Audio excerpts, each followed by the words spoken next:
Hey guys, welcome back to my channel. Jessica Flynn here with Flynn Sisters Boutique, and today we're going to be making this really cool hand-painted leopard print V-split with a spray-painted ombre, and I'm even going to show you how to bling out the lid using this like kind of cool pattern so it's not so much a scatter, which is what I usually do for lids. Anyway, that's enough chit chat for me. Let's go ahead and get started. I've already sanded to prep my tumbler and spray painted it white with a flat white spray paint. And now we're going to get started on the colored ombre, which will be the base of our design. I'm using Ocean Mist from Rustoleum for the bottom color. And remember, when you're doing an ombre or spray painting in general, we want to keep the can about 12 to 18 inches away from the cup and work in wide sweeping motions. You don't want any kind of pooling. Also, I've shaken my paint for well over 60 seconds before we started on spray painting. Next, I'm going to go in with Heirloom White, also from Rustoleum, and that's going to be kind of our center color. It's going to help ease the transition between the kind of coral tan color we're going to put on the bottom and this beautiful minty kind of aqua color. So just a little bit of that Heirloom White. I'm going to let that dry for a little bit. And then I went in with Coral, also from Rustoleum. Now, okay, I did not like how this color looked with this project. So I included it in the video just so you can see the difference in case you wanted to run with that coral, but I just thought it was too dark.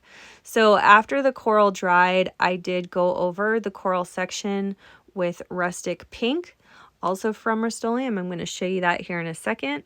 Here's my favorite color coming in to save the day. So I just went right over that coral section. So this isn't really like, I don't know if I would call this like a 3-color ombre. I guess it is. I think that white is just helping to kind of like ease in that corally tan, whatever we got going on there at the top. I do kind of like the way the Rustic Pink looks over the coral, so I'm kind of glad it worked out like this. But for those of you watching at home that want to recreate this, I think you could totally skip the coral and just go straight in with the Rustic Pink and get the same result. To make sure everything's nice and blended, I did have to go over some of the colors more than once. But I love, love, love this color combination and how it turned out. As soon as this was dry to the touch, we were ready to move on to our design. Now, because we're going to be using masking tape and stuff, you definitely want to make sure that that paint is fully dry. And depending on the heat of your workspace, that time will vary. I've got a piece of computer paper here, and I'm going to use it to help me create my own template. So I held the paper hot dog way against the cup, I guess, to get an idea of the length of the V-split that I want. So the length going down the cup, and then I folded my paper. And then I'll use that paper going around the long way on my cup to get an idea of the width. So this paper is helping me to determine the length and the width of the V-split that I want on my cup. So here, once again, I'm holding it around the cup and I'm going to fold where I want that V-split to end, or again, the width. So you can see my fold there, and I'm going to fold this new length from our paper in half, and then I will hold a ruler against that paper with one end of the ruler on where the top is going to be, and the other end of the ruler on where the middle bottom of the triangle will be. So see, like we're doing here, kind of like making a paper airplane. Draw a line there, and then we will cut out our V-split. You'll notice there's a bit of a kind of space there at the top because I want there to be a little bit of space there where the V kind of meets around the back. You'll see what I mean here in a minute. You see how it looks there? Dang, I love that. Now, could I have eyeballed that and just taped it? Sure, but this ensures that I have a perfectly balanced V-split and I didn't have to buy a template or anything like that to achieve this. So I'm going to put a little piece of painter's tape there to hold my template in place. and then I will use the edge of the template to place a piece of 1/2-inch masking tape. Of course, you could use whatever kind of masking tape you want. And then I will further mask off that outer section with some wider painter's tape, just as an added precaution. It's really important that you prep your cup and really have like a solid primer paint for that white paint that we started with. Otherwise, when you go to pull up this tape, you're going to take some of that beautiful ombre with you. As long as you do nice, thin, even coats of paint and you let each coat of paint dry thoroughly, your paint should not pull up when you pull up your tape. Once we've got our V-split masked off, we're going to move into hand painting our leopard spots. I'm just using regular black acrylic paint and a flat angled brush, and I'm going to freehand these on here. It helps if you have a pattern in front of you to reference, and of course if you didn't want to hand paint them, you could cut your leopard spots out of black permanent vinyl and hand place those instead. The spots that we're going to be doing will have C shapes, parentheses shapes. Some of them will be like 3 dots. One thing to keep in mind is to just try not to be a perfectionist with these. We don't want everything perfectly placed. You want to have some kind of like organic flow to the spots. Otherwise, they just all look a little weird when they're all like perfectly spaced out. I really struggle with that too. Anyway, once we've painted all of our leopard spots, I'm going to go in with this long angled detailing brush. This is for like nail art. I got them in a set on Amazon and it's perfect for this project. So you're just going to drag whatever wet paint is left from painting the spots. If you want to load that fine liner brush with a little extra paint, you could do that as well. But you're just going to drag some of that paint downwards. And it's important that all of the downward strokes are going the same direction. Otherwise, it's going to look kind of weird. So you can see where there would be a little bit of a benefit to having placed your leopard spots with black vinyl, and then you can paint in this detail like I'm doing now. But I like to do things the hard way, so I hand painted mine.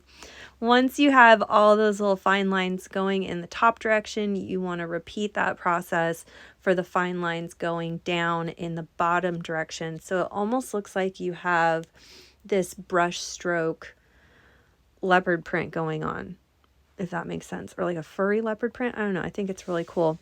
As soon as we're done with all that painting and it's fully dry, we're going to go in with some glitter for the rosettes of our leopard spots. I'm using some glitter from It's Pretty Personal. It's from her Luminous line. I don't remember the color, but I will list it down below. It's so beautiful. This is a reflective glitter, and I'm just using some Mod Podge with that same flat angled brush that I used originally to paint the spots. Just put a little bit of glue in there and a few spots at a time, then pour your glitter over. I love doing this part second because it helps me kind of correct any kind of weird things that I might have done with that paint. Just try to tap off the excess as you go. And then I'm going to let this dry for at least like 30 to 45 minutes, and we're going to brush off all of the excess glitter. Now your dry time may vary based on the temperature of your workspace, but we want this bone dry before we move on to the next step. Okay, now that my glitter is fully dry and I've brushed off all the excess, I'm just going to seal this really quick with some Rustoleum 2x clear gloss spray paint. One light coat is plenty, and I'm going to let that dry for at least 20 to 30 minutes before we move on to our first coat of epoxy. I'm going to be adding less than a pea size amount of Crystal Magic from Maestra Creations, and you're just going to mix that into 30 milliliters of epoxy for this first coat. If you're doing a larger cup, obviously you'll want more epoxy. but 30 should be plenty for this 20-ounce skinny. I'm going to thoroughly mix in that cute little sparkly epoxy additive, and we're going to spread this onto the cup like we normally would, and then I'm going to hit it with my torch to pop any bubbles. I am using my fast setting epoxy for this, so we will let it dry for about 1.5 to 2 hours before I'll come back and do a second coat with no sparkly additives. We'll just do a clear epoxy over that. I'm going to let that second coat dry for about 4 hours before we move on to our sanding. So of course I'm doing my normal sanding routine by sanding around the very top rim to expose a fine line of stainless steel. This is where our final coats of epoxy will adhere to create the final seal for our tumbler on the outer rim rather than the very top rim where it's most vulnerable. Once we're done with our sanding, I'm going to clean this off with some rubbing alcohol and a paper towel, and now we're ready for our decals.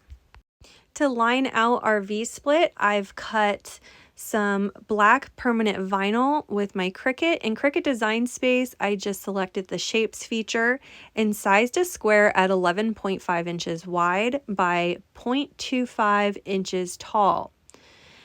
I'm going to trim off the excess with my craft knife and repeat that process for the other side, creating a nice crispy point on both the top and the bottom of our V-split. After placing the black lines, I cut some silver holographic vinyl at 11.5 inches wide by 0.10 inches tall.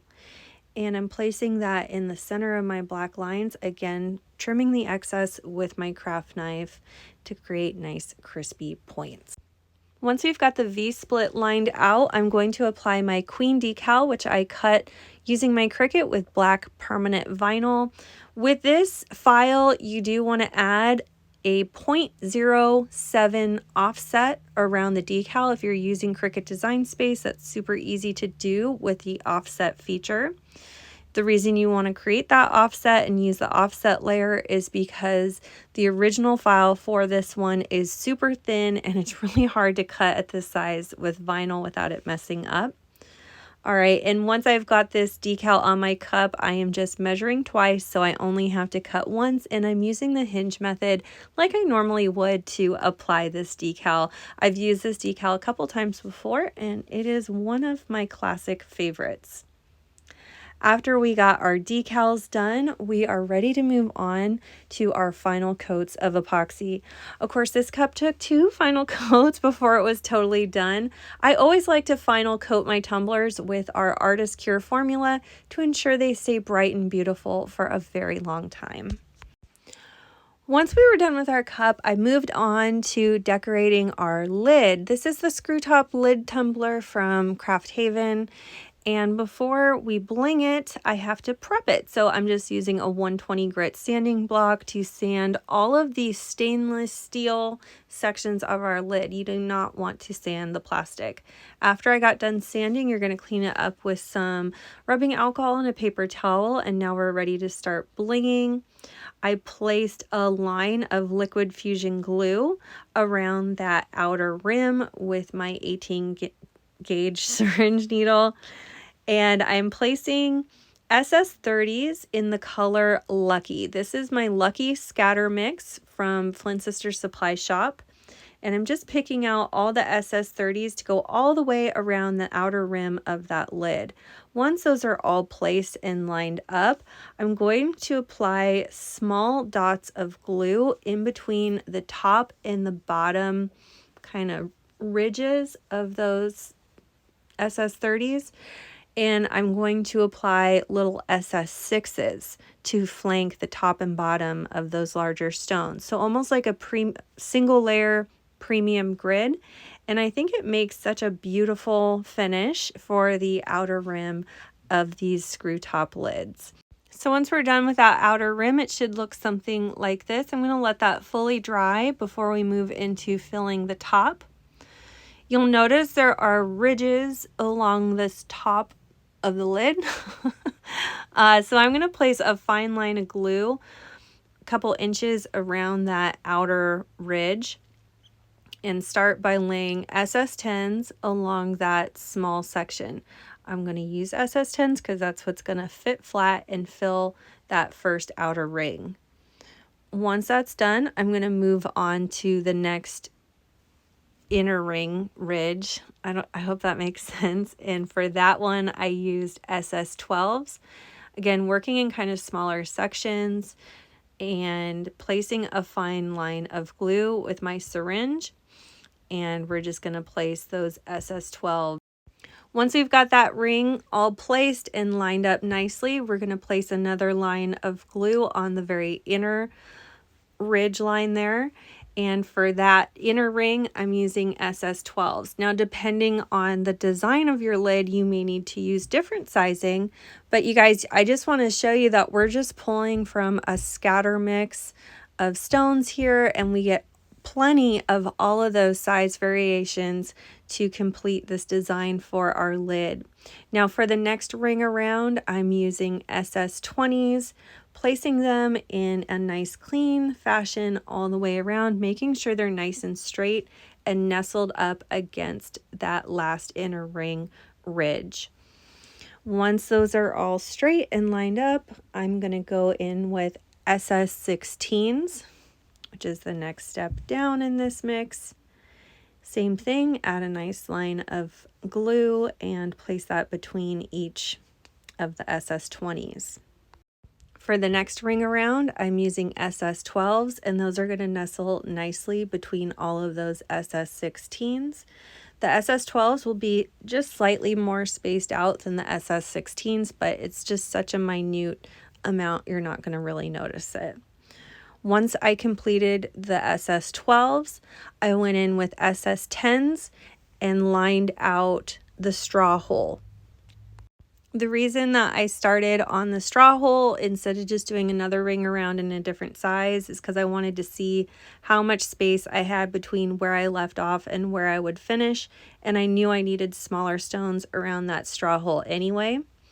So I saw that I had a pretty good amount of space left, so I'm filling in this next ring around with SS30s. I was also getting tired at this point and running out of time. So SS30s it is. Once I got those placed, I put SS16s in all the little spaces between the tops of those SS30s. And you'll notice that when I placed those little SS6s, I just did small dots of glue for each space that I was going to fill with the SS6s. Now that we're done, we should have something that looks like this. Beautiful. I'm going to let this dry for a couple days before we wash it so everything has time to cure. And here is our finished product. So I absolutely love how this turned out. I want to take this with me to the Great American Craft Expo in Atlantic City. I will be there presenting as a teacher and as a vendor. And I think this is such a beautiful example of what you can do with our epoxy resins and our vinyl. I hope you guys enjoyed this tutorial. Let me know if you're going to try it. And if you liked my video, be sure to give us a big thumbs up. And if you haven't already, please subscribe to my channel. I upload new videos every week. We'll see you soon. And a big thank you to all of our Flynn Sisters exclusive members. Thank you for your pledge. Your support means the world to our channel. If you love this video, you could check out our last video here. Also be sure to find us on Instagram, Facebook, Pinterest, and of course subscribe for all our new videos that come out every Wednesday and Saturday. Thanks so much for watching. See you soon.